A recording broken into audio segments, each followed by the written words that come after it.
Buongiorno a tutti, ci troviamo ad Moto d'Epoca Bologna, siamo nello stand del MAUTO dove abbiamo deciso di portare il teaser di quello che sarà la mostra dedicata ai 125 anni della Fiat.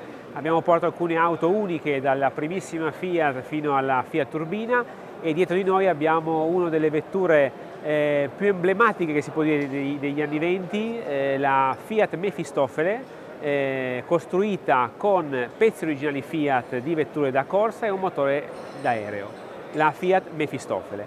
E qui con noi il pronipote di Lord Eldridge, il costruttore di questa macchina, Christopher Mann, che ci racconterà alcune aneddoti e particolarità di questa vettura. Christopher, so we are here with the car of your grandfather. What you can tell us? Firstly, I wish I could speak Italian like your English, because your English is fantastic. La mia italiano non è corrente, ma io conosce bene le vetture italiane e questa è una favolosa vettura per nostra famiglia. Now I change to English, I think. Perfect. And well, this car was used on the road in England in the 1920s, and my mother, who was the daughter of Ernest Eldridge, remembers as a girl the fact that this car roared up to their house. And then she remembers stones being thrown at the window because they were all asleep. And then the car roared off to go to Brooklands. And I remember too my grandmother, my grandfather's wife, telling stories of the times when she was in the car. And in some of the photos from the period, you will see my grandmother with a little 1920s hat. She was quite short, my grandmother, so she's in the background. But this is fantastic that the car has survived for more than 100 years. And we should never forget that it started life as a racing Fiat from 1908, like the 120 horsepower. Amazing chain drive, 15 litre, I think. 16 litres, 4-cylinder car, which got left in England and was used for racing in England. And it's only later, after its first racing career, used on the track of Brooklands in England, only later did it have the blow up of the cylinders.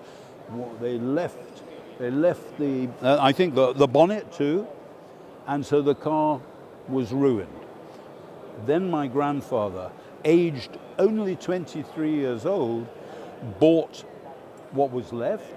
He had the chassis, he had the body, he had the transmission, and he decided that he would put a Fiat A12 bis engine in this chassis, which meant it had to be longer. The chassis had to be longer, which he did. We can see, I think, here. Here is where they made the thing, and he had to brace it with this to stop it from doing all this. And so the car was reborn with this big 22-litre engine, and he started to use it and decided to race it.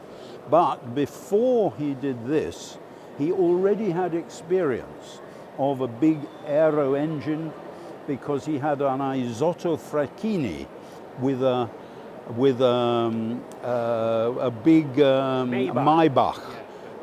It was called the Isotto Maybach, and it was also raced by him at Brooklands. So he was a young, crazy guy, and he did this thing. And because when he was at the time of the First World War, you have, this is a memory of the First World War, by the way.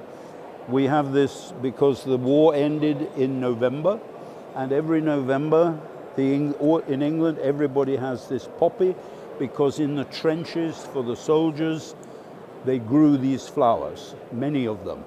And I did hear that maybe the soldiers used the poppies to get more courage to go in, because the poppy is a drug, I think. Anyway, but in England we don't talk about that. And so in the war, my grandfather, as a schoolboy, almost as a schoolboy, joined the French army.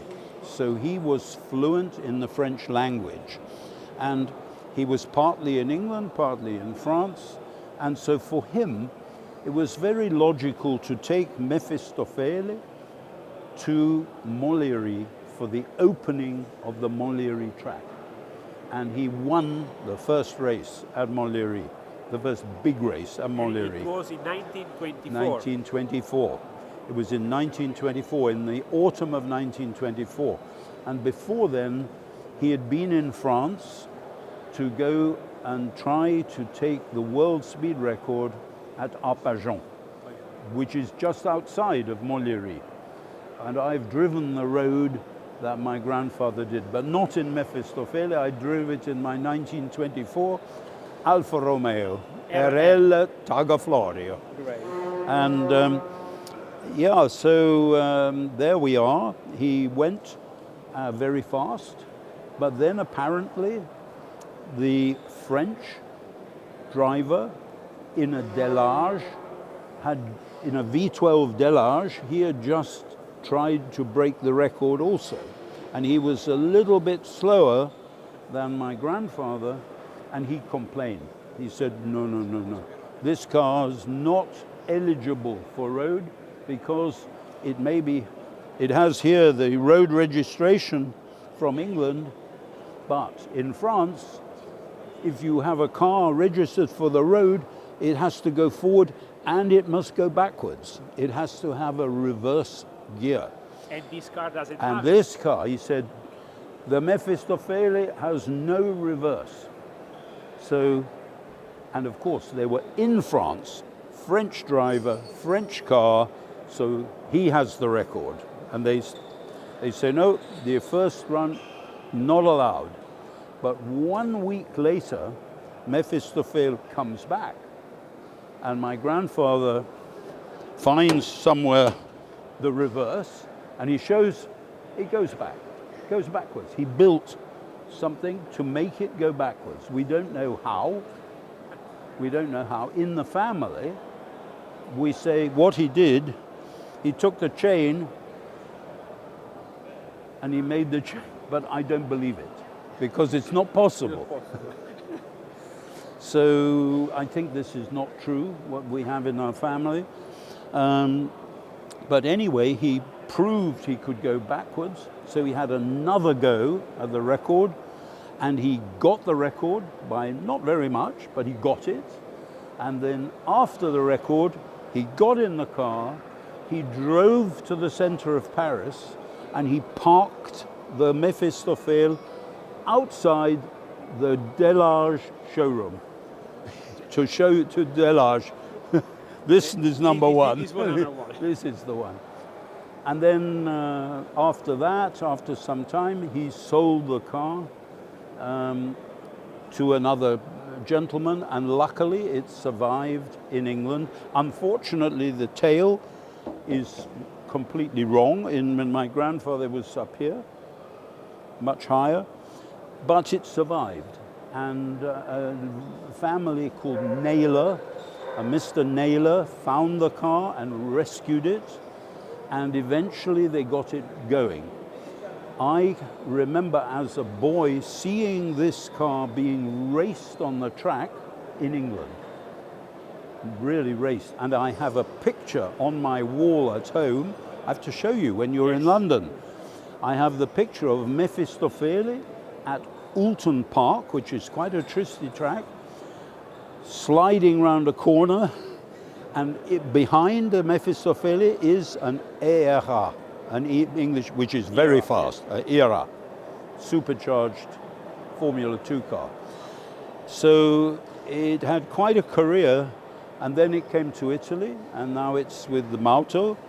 And my dream, and maybe the dream of the Naylors too, and I'm sure David's dream, is to see the car running again properly. Great. Thank you very much, Christopher. Well, Thank you. I hope it wasn't too long. No, perfect. Thanks.